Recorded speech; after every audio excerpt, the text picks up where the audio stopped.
que una persona bloqueada emocionalmente está anulada intelectualmente. ¿Por qué? Bueno, desde el siglo XVII, desde la época de René Descartes, se sostenía que había dos tipos de procesos, digamos, procesos más psicológicos, intelectuales, razonamiento, reflexión, y los procesos emocionales, y que los segundos eran como de segundo nivel. Hoy sabemos que están estrechamente unidos, y por eso cuando una persona, su parte emocional está de alguna manera bloqueada, su parte intelectual no puede funcionar de forma correcta. Entonces, de alguna manera me gustaría explicar la relación que hay entre ciertos procesos mentales y procesos que tienen lugar en nuestro cerebro y en nuestro cuerpo.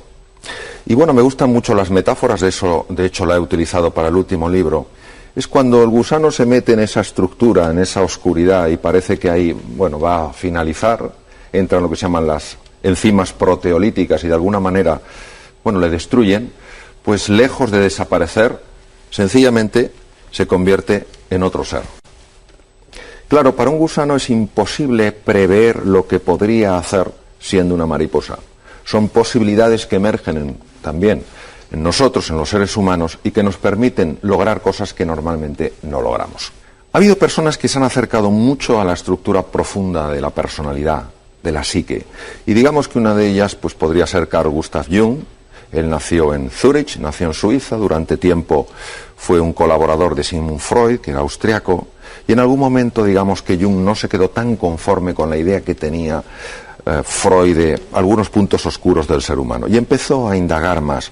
No es que lo que vayamos a ver aquí sean teorías de Carl Gustav Jung, pero sí se aproximan a algo que es el concepto moderno de cómo funciona la mente humana. Me gustaría mucho explicarle un concepto que procede de la física cuántica, se llama colapso de onda. Por ejemplo, si observamos esta estructura redonda, circular, vemos que es de color verde. Y decimos, bueno, es de color verde, es decir, el problema es un problema insoluble. Yo no puedo hacer nada, yo estoy en esta situación tremendamente dramática, no puedo llevar dinero a casa, hay gente que antes me llamaba, ahora como no parece que les pueda ayudar ya no me llaman, no soy nadie. Entonces, cuando uno ve el problema así, se siente absolutamente impotente. Yo lo que invitaría es a ver esto desde otro ángulo. ¿Cuál es ese ángulo? El color verde se puede dividir en dos colores, el azul y el amarillo. Pero cuando uno solo ve el color verde, no puede distinguir el azul y el amarillo, solo ve el verde. ¿A qué correspondería el color azul? El color azul correspondería al problema real. Es decir, una persona que se queda sin trabajo es un problema real. No podemos pensar, no, esta es una situación psicológica. No, es un problema real, serio, y hay que verdaderamente entender el sufrimiento, el dolor de una persona que está pasando por esta situación. No se puede empequeñecer y decir, bueno, esto es una cosa que pienses en positivo, de que veas el aspecto. No, es un problema real. Ahora, frente a ese problema real, añadimos algo, que es muchas veces nuestra sensación de impotencia. Es decir, frente al color azul añadimos el color amarillo. Nos sentimos como insectos, como hormigas. Y eso configura esa nueva estructura que es de color verde. El problema real, si no eliminamos nuestra sensación de impotencia, se convertirá en un problema insoluble. Si conseguimos eliminar nuestra sensación de impotencia, se convertirá en un gran desafío, pero no es un problema insoluble. Todo lo que vamos a ver aquí tiene que ver con eso, cómo convertir esta sensación de impotencia en una sensación de acuerdo, el problema es real, el problema existe, es importante. Yo tengo estatura suficiente para hacerle frente. Yo puedo, yo soy capaz. ¿Hay realmente una base científica que sostenga esto? ¿O es solamente una idea más o menos agradable, más o menos ilusionante de que yo puedo, pero en el fondo no me lo creo? Por eso vamos a ver que sí que existe una base científica sólida para que realmente creamos en nosotros y en nuestro potencial para convertir problemas insolubles en desafíos. Algunas de las cosas que decía Darwin son muy interesantes. Y una era esta: no es la especie más fuerte la que sobrevive. A veces pensamos que en las situaciones de crisis, pues es la persona a la que vemos como referente. No, ya hemos visto enormes empresas que se han desplomado. Es la persona, la empresa, la sociedad que mejor se adapta. Fijémonos este lagarto, a saber lo que ocurrió en aquella época de la historia, donde hubo un proceso de crisis, una situación complejísima. Este animal, en lugar de desesperanzarse, algo hizo y se reinventó y consigue a una velocidad sorprendente andar sobre el agua. Aprovecha la tensión superficial del agua, la forma de sus patas y va corriendo. Algo insospechado. ¿Qué pasa en un ser humano cuando hace frente a la incertidumbre? Por ejemplo, esta es una fotografía del desierto de Arizona.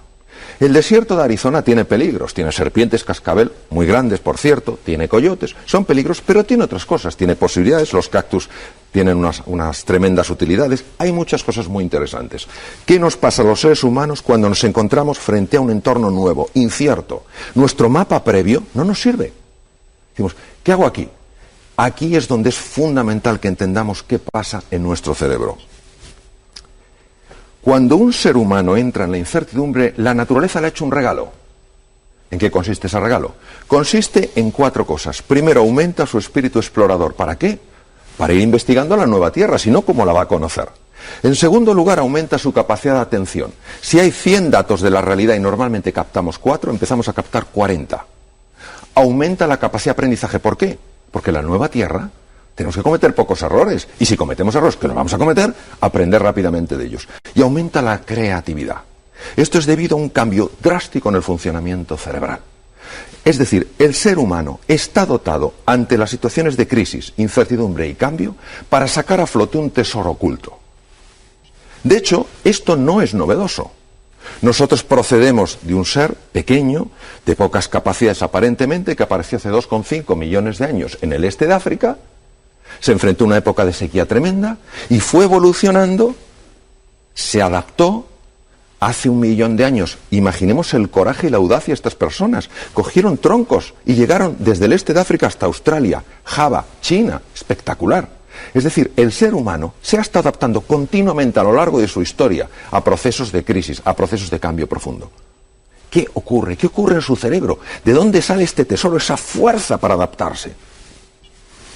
Lo primero que ocurre es un aumento muy importante en el riego sanguíneo de ciertas partes del cerebro, especialmente de la parte anterior, llamado lóbulo prefrontal.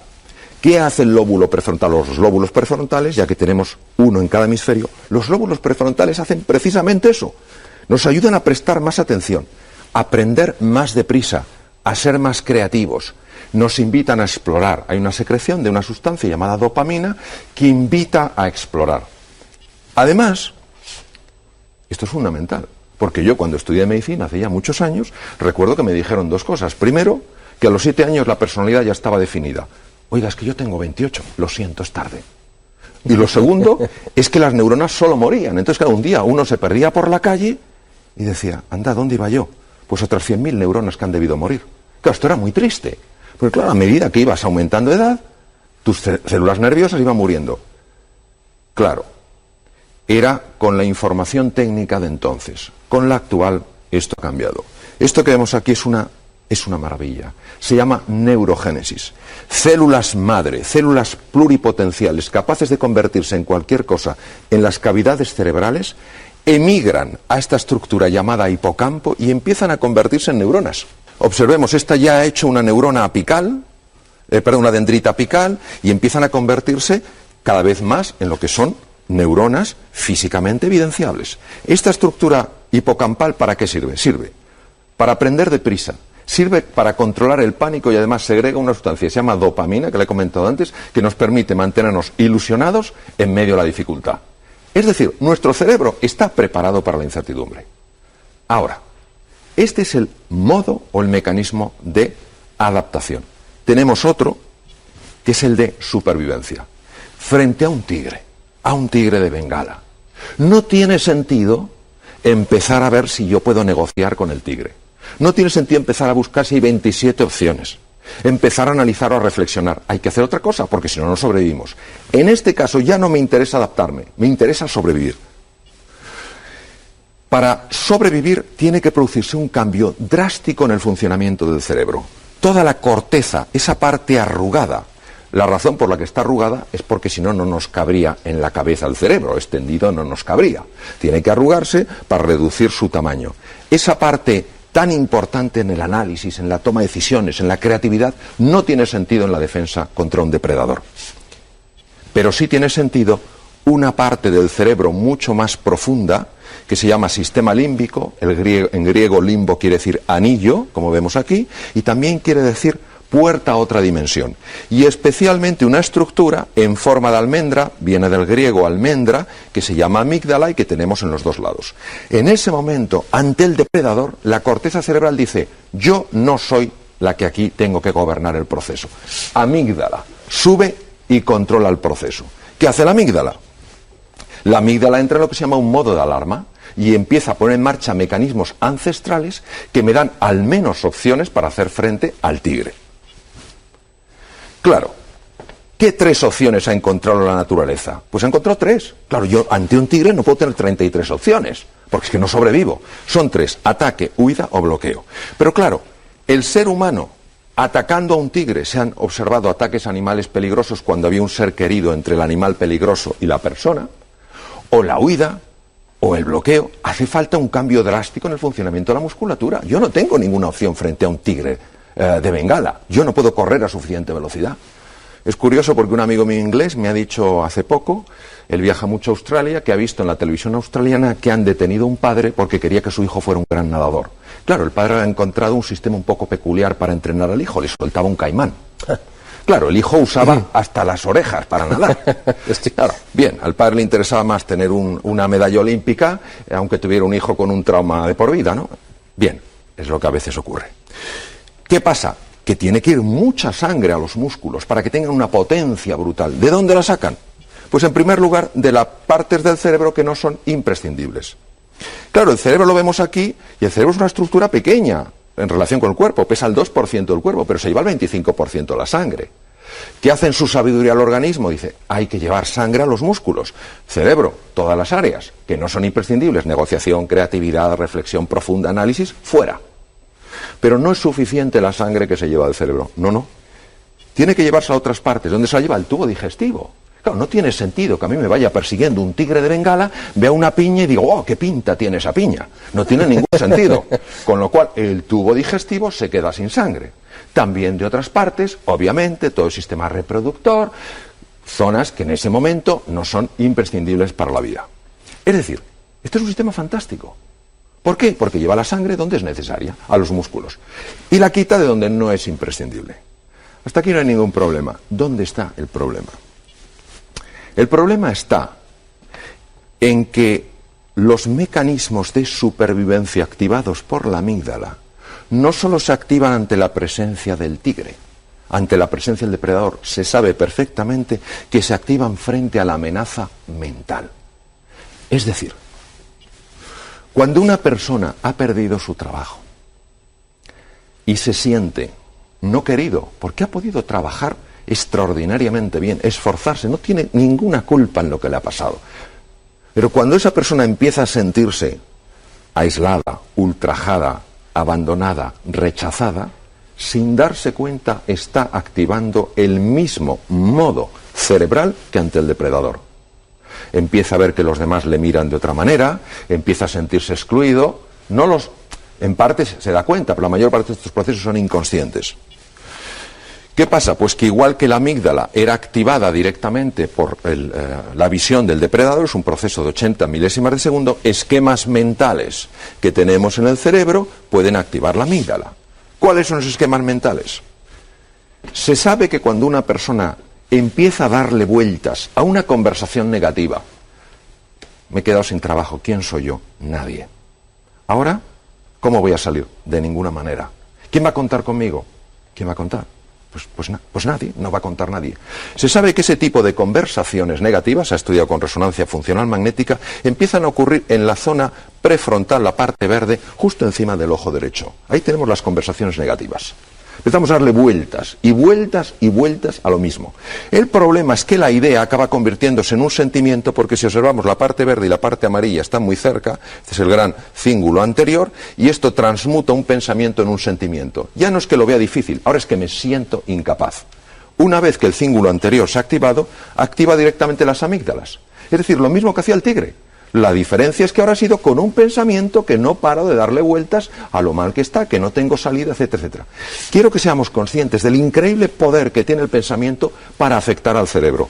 Una vez que las amígdalas se han activado, ya no estamos ante un modo de alarma de la amígdala, sino estamos secuestrados por la propia amígdala. La amígdala ha decidido ser la protagonista de nuestra obra, la protagonista de nuestra vida. Y no nos damos cuenta.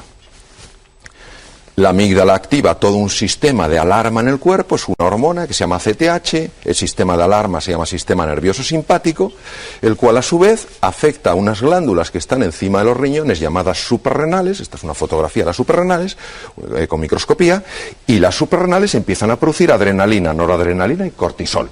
Es decir, cuando yo quedo envuelto en una conversación negativa, empiezo a cambiar la química de la sangre.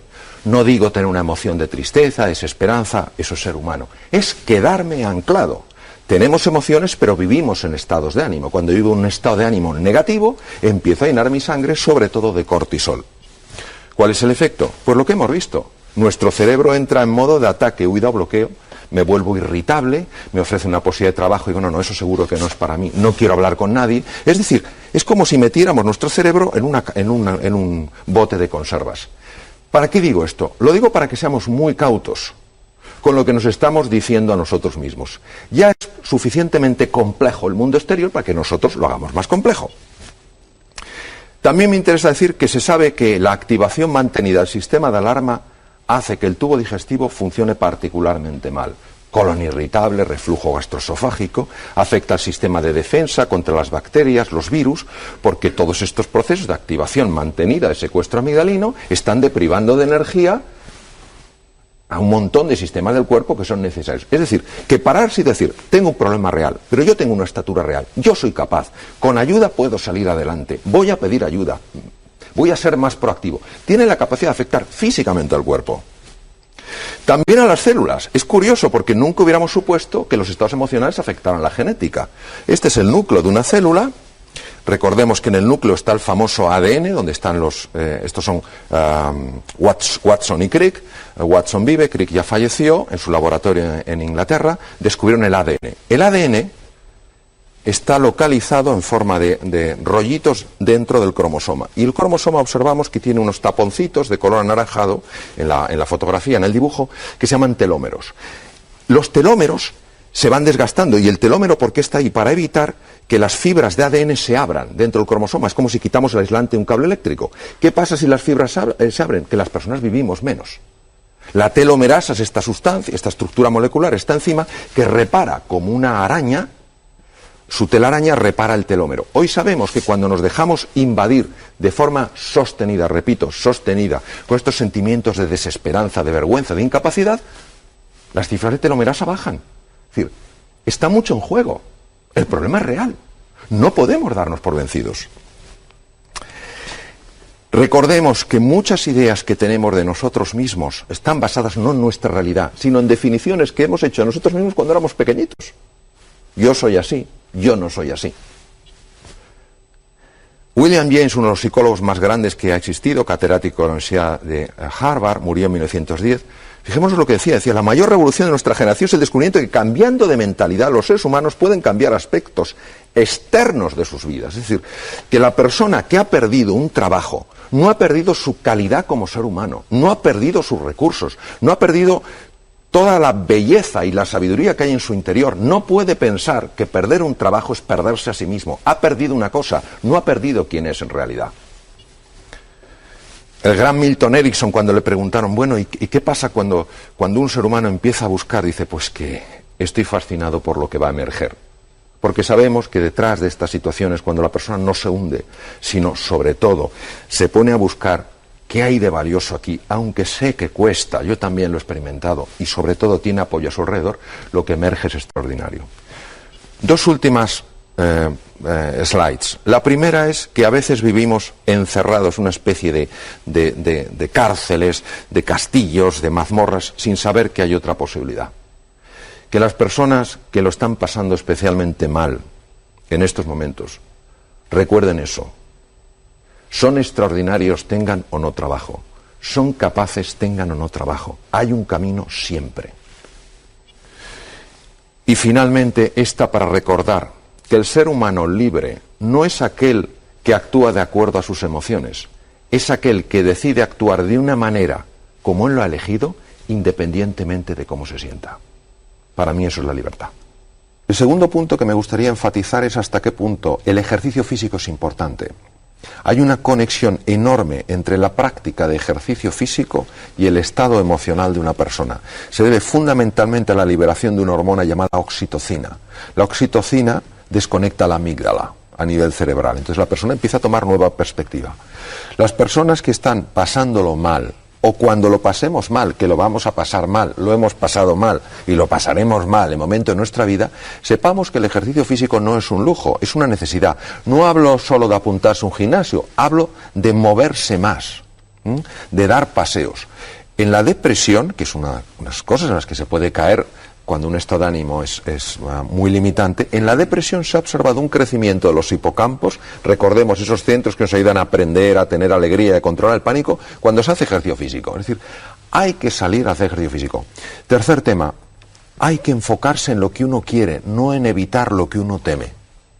No le den más vueltas a de quién es la culpa, a por qué esto es así, qué he hecho yo para merecer. No hay una respuesta para eso. Eso es como una persona que le diagnostican un tumor maligno y dice, yo soy una buena persona, ¿por qué me pasa a mí? No ayuda nada esa pregunta, por sensata y razonable que sea. No ayuda. Entonces, si eso no ayuda, ¿qué ayuda? Dejar de enfocarse en el problema y empezar a enfocarse en la oportunidad. Tenemos una parte, una estructura cerebral llamada sistema reticular activador ascendente, que cuando a una persona le interesa algo, empiezan a abrirse posibilidades. Yo estoy convencido, es mi opinión, estoy convencido que esa persona que hemos visto en el vídeo descubrió ese anuncio o ese comentario en televisión porque su mente ya estaba buscando. Si no, habrían dicho el mismo comentario y habría sido incapaz de captarlo. Y luego voy a decir una cosa que puede resultar un poco sorprendente. A pesar de la dificultad, hay que buscar formas, métodos, caminos para reírse. No reírse de la situación, no reírse de uno mismo, sino reírse por un efecto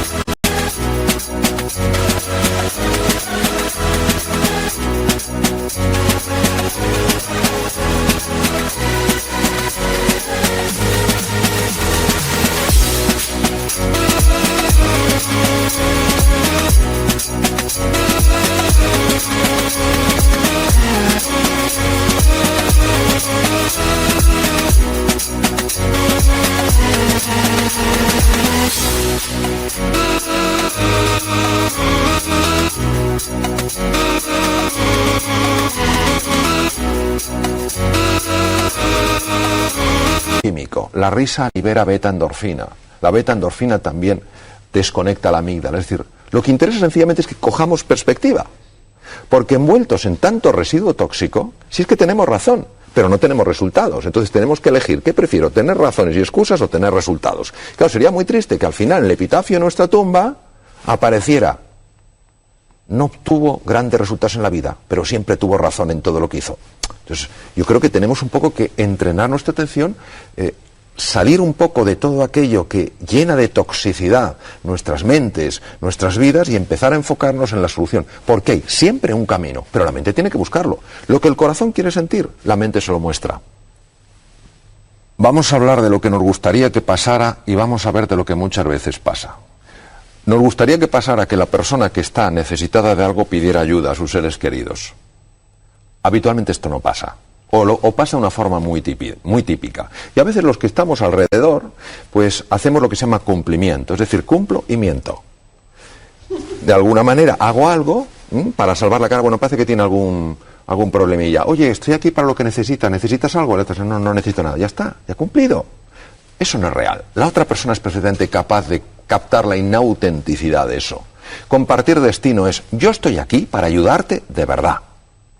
Tú tienes que ponerte en marcha, pero yo voy a ser un compañero contigo. Es decir, voy a dejar a mi lado toda la inercia, toda la incomodidad, todas las veces que me dices no, cuando yo sé que sí necesitas ayuda, y voy a estar allí, porque es la autenticidad de la intención, la autenticidad del sentimiento, lo que hace que la otra persona diga: realmente esta persona me quiere ayudar.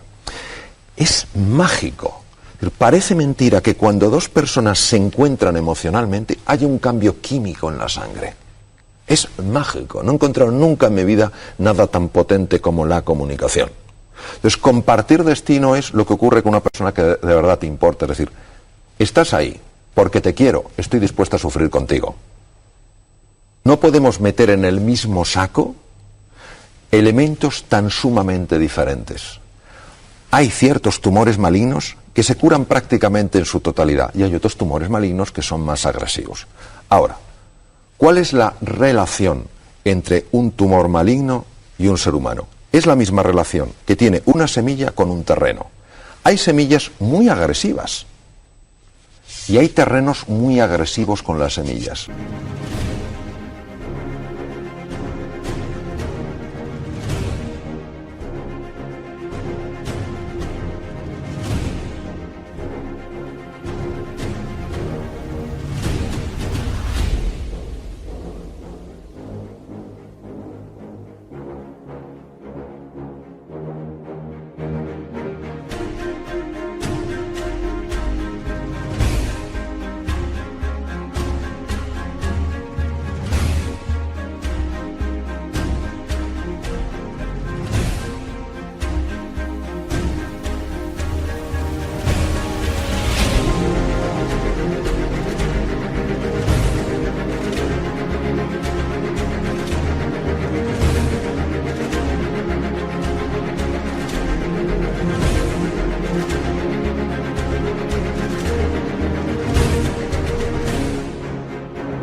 ¿Verdaderamente la mentalidad de una persona puede cambiar el terreno? Bueno, yo comentaré algunos de los hallazgos que existen en el mundo de la ciencia. Los linfocitos asesinos, llamados NK Natural Killer, lo que hacen es localizar bacterias, virus y tumores y los destruyen. Son muy agresivos, de ahí el nombre de asesinos. Los linfocitos asesinos tienen un receptor para una molécula que se llama el cortisol. Cuando el cortisol está permanentemente fijo al receptor del linfocito NK, el linfocito NK funciona peor. Y hemos visto que cuando una persona cae en secuestro amigdalino, no para de estimular las glándulas suprarrenales y producen cortisol. Entonces, claro, la mentalidad negativa, establecida, de por qué a mí, por qué a mí, por qué a mí, aunque tenga razón, lo que estás liberando en su sangre una cantidad de cortisol que no le ayuda absolutamente para nada. Entonces, no es que por el hecho de tener una mentalidad positiva, un tumor maligno muy agresivo se vaya a destruir. Lo que sí que ocurre es que una mentalidad real positiva, que no es optimista, positivo, la diferencia entre optimista y positivo, optimista es aquella persona que está convencido que va a salir bien, positivo es el que está buscando lo mejor de lo que hay. Ayuda.